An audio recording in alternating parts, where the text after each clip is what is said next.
Welcome back mga karibin natin dito po sa ating munting channel Pinas News Review. At eto nga mga karibin natin, kapapasok lang. Lagot na, PMAers nagbabala kay Romualdez, PBBM damay former President Rodrigo Roa Duterte. BP Sara, wag nyo gagalawin. Yan mga karibin natin ang ating alamin. Mula po rito sa channel ni Kabayan News PH. Yan mga karibin, nasa description po ang full video link ng balitang ito. Subscribe na po kayo kay Kabayan News PH. Yan mga karibin natin, at kung bago ka pa lang at di pa po nakapag-subscribe sa ating munting channel, please don't forget to subscribe. At i-click na rin po ang bell notification para updated ka po sa lahat ng ina-uploads nating reaction video. At eto na nga, sama-sama at sabay-sabay po natin pakinggan, panoorin at bigyan ng reaksyon ang balitang ito. Eto na po. Mga kabayan, muling naglabas ng babala at saloobin ng isa sa mga PMAers dito sa kasalukuyang nangyayari ngayon sa administrasyon ni Pangulong Bongbong Marcos Jr., kung saan ay lantaran ang ginagawang panggigipit sa dating Pangulong Duterte at sa anak nito na si BP Inday Sara. Pagkayang ginalaw si Digong, good luck administration. Pagka si Sara ginalaw, good luck administration. I'm serious about it. It's a warning, a very, very stern warning sa government. Pagka ginalaw yung SMNI, good luck kayong lahat. Because mafo-force ang tao na kumilos. And that is a warning para kayo isave niyo sarili ninyo. Maging ang kinasasangkutan ng Kamara kung saan ay hindi pag-audit ng kanilang pondo para ipakita o ipaliwanag sa taong bayan dahil karapatan di umano ng mga Pilipino kung paano ginagastos at kung saan napupunta ang bilyong. So yan na nga po yung sinasabi natin mga karibin natin, na itong administrasyon nito, maganda lang po kung sila po ang, di ba? Sila yung pumapanig po sa kanila, di ba? Yun na lang po. Ha? Yung administrasyon pong ito, mas maganda lang sila kapag pumapanig po yung kapalaran. Pumapanig po sa kanila yung sitwasyon, di ba? Or pumapanig sa kanila mga karibin natin yung mga ginagawa nilang kalukuhan. Nako. Pero pag sila po naman mga karibyo ang hinahanapan natin, diba? Tulad ditong mga pondong ito, no? Like extraordinary fund, travel fund, no? Travel expenses. So wala po sila, mga karibyo natin. Wala pong kibo at nagbibingi-bingihan lang. Hindi po natin alam kung naririnig ba nila yung taong bayan, no? O mismong si dating President Duterte nga mga karibyo natin diba, hinahanapan po sila ng resibo.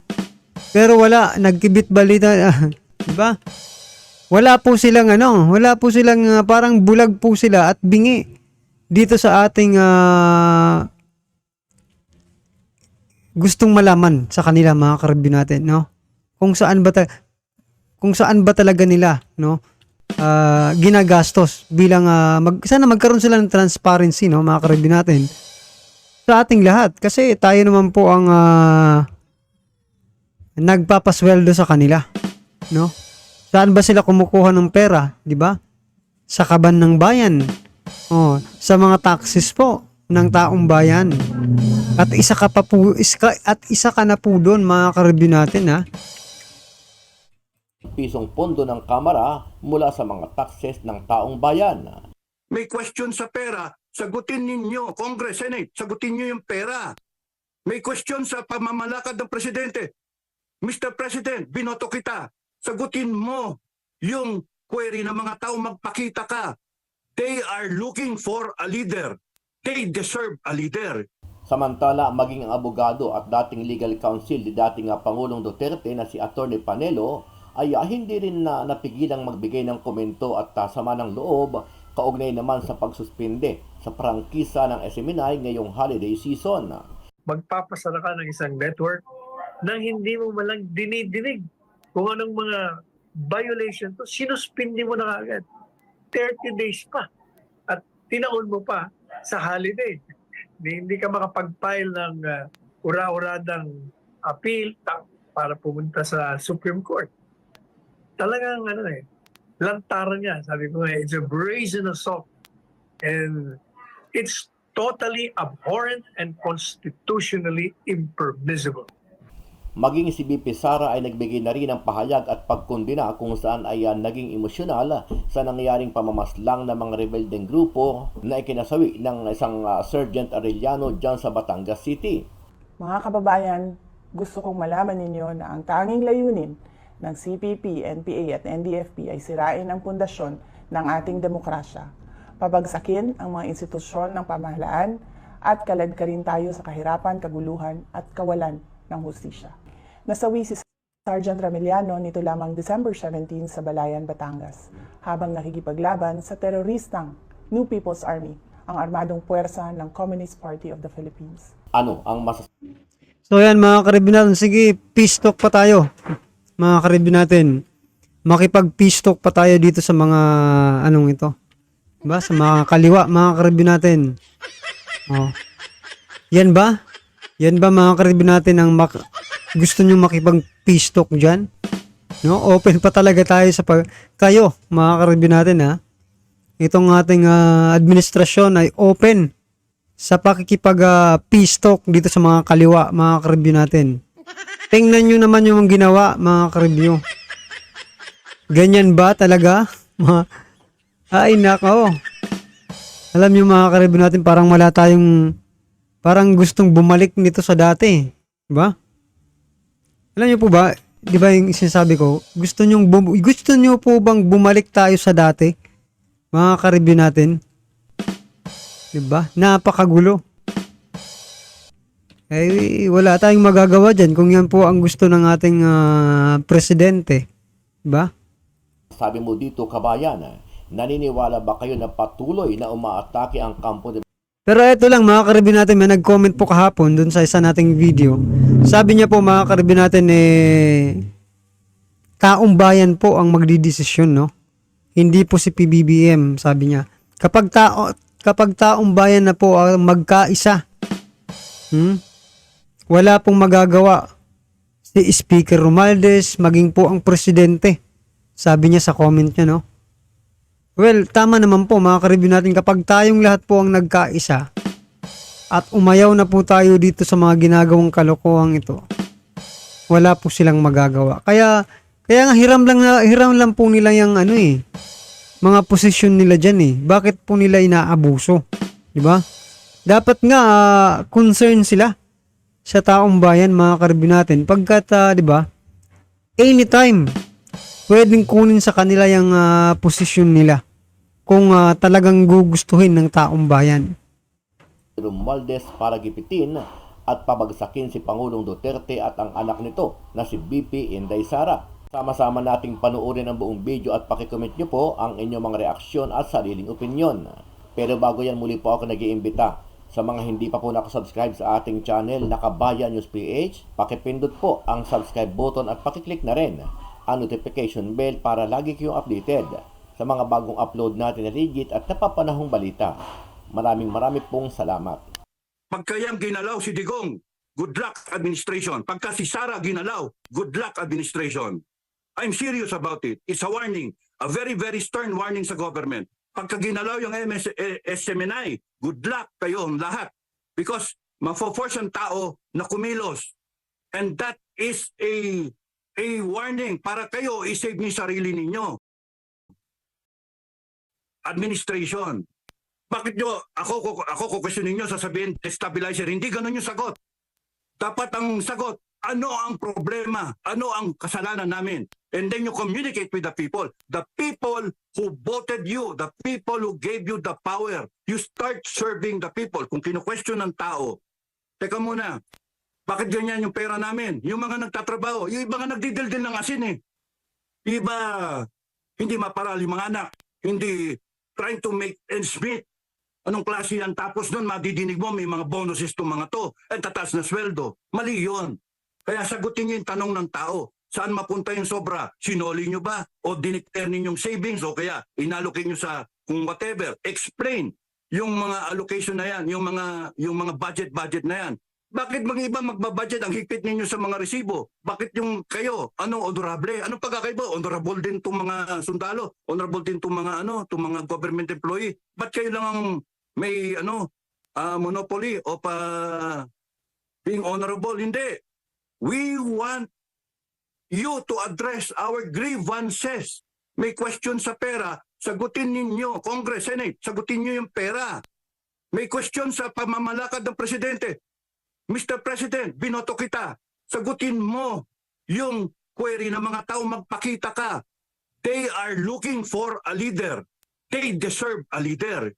31 million bumoto sa iyo, ang laki ng expectation. Ang problem doon, ang handicap ng administration, if I may say so, 1986, from there on, hanggang ng panahon ni Pinoy, ang habang panahon, ang haba ng pasensya ng Pilipino. Nung naisip ng militar, nagkamali tayo doon, bakit natin binigay sa sa civilian? Kasi civilian authority over the military.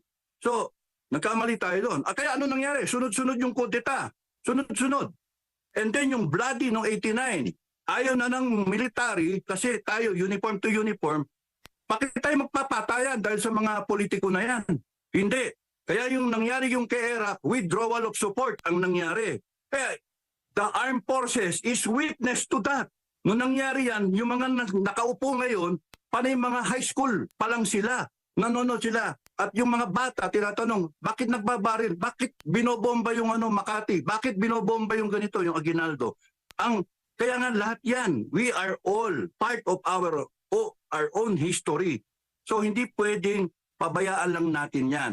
Yun ang hinahanap ng mga tao.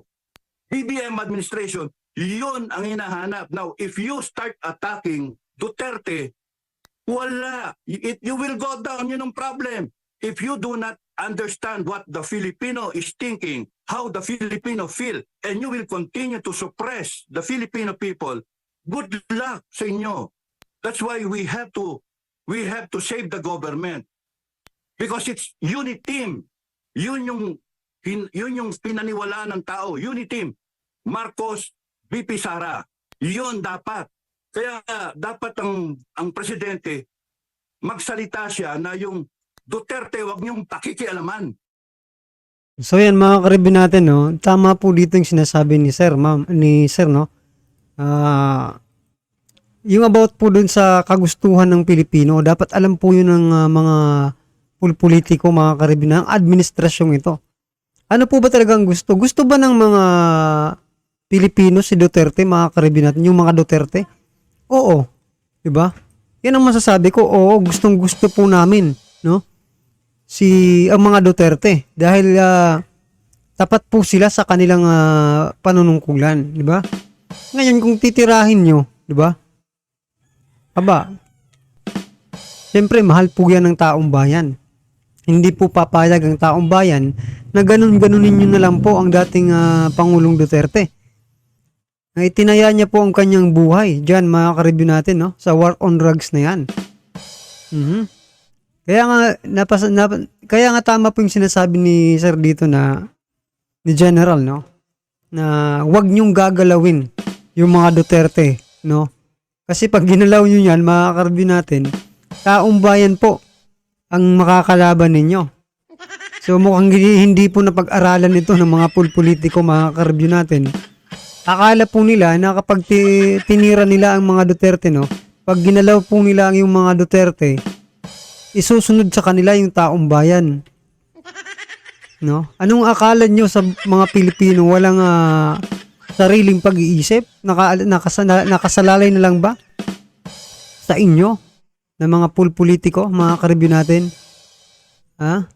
Mali. Nagkamali po kayo kasi kapag ginalaw nyo po yan, mga karibyo natin, baka mauna pa kayong bumaba, mga karibyo natin. Diba? Parang sinusungkit nyo pa lang yung mga Duterte, kayo yung babagsak sa bawat sungkit ninyo, mga karibin natin, no? Well, anyway, mga karibin natin, ano man po ang inyong reaksyon di naging balitang ito, i-comment lang po sa baba para at isa lang po ng ating mga kababayan na inyong pong nararamdaman patungkol po dito, right? Alright, mga karibin natin, kung bago ka pa lang at di pa po napag-subscribe sa ating munting channel, please don't forget to subscribe. At i-click na rin po ang bell notification para updated ka po sa lahat ng ina-upload sa nating reaction video. At wag din pong kalimutan mag-subscribe kay Kabayan News PH. Yan mga karibin natin, nasa description po ang full video link ng balitang ito. Subscribe na po kayo. Kabayan News PH Maraming salamat po.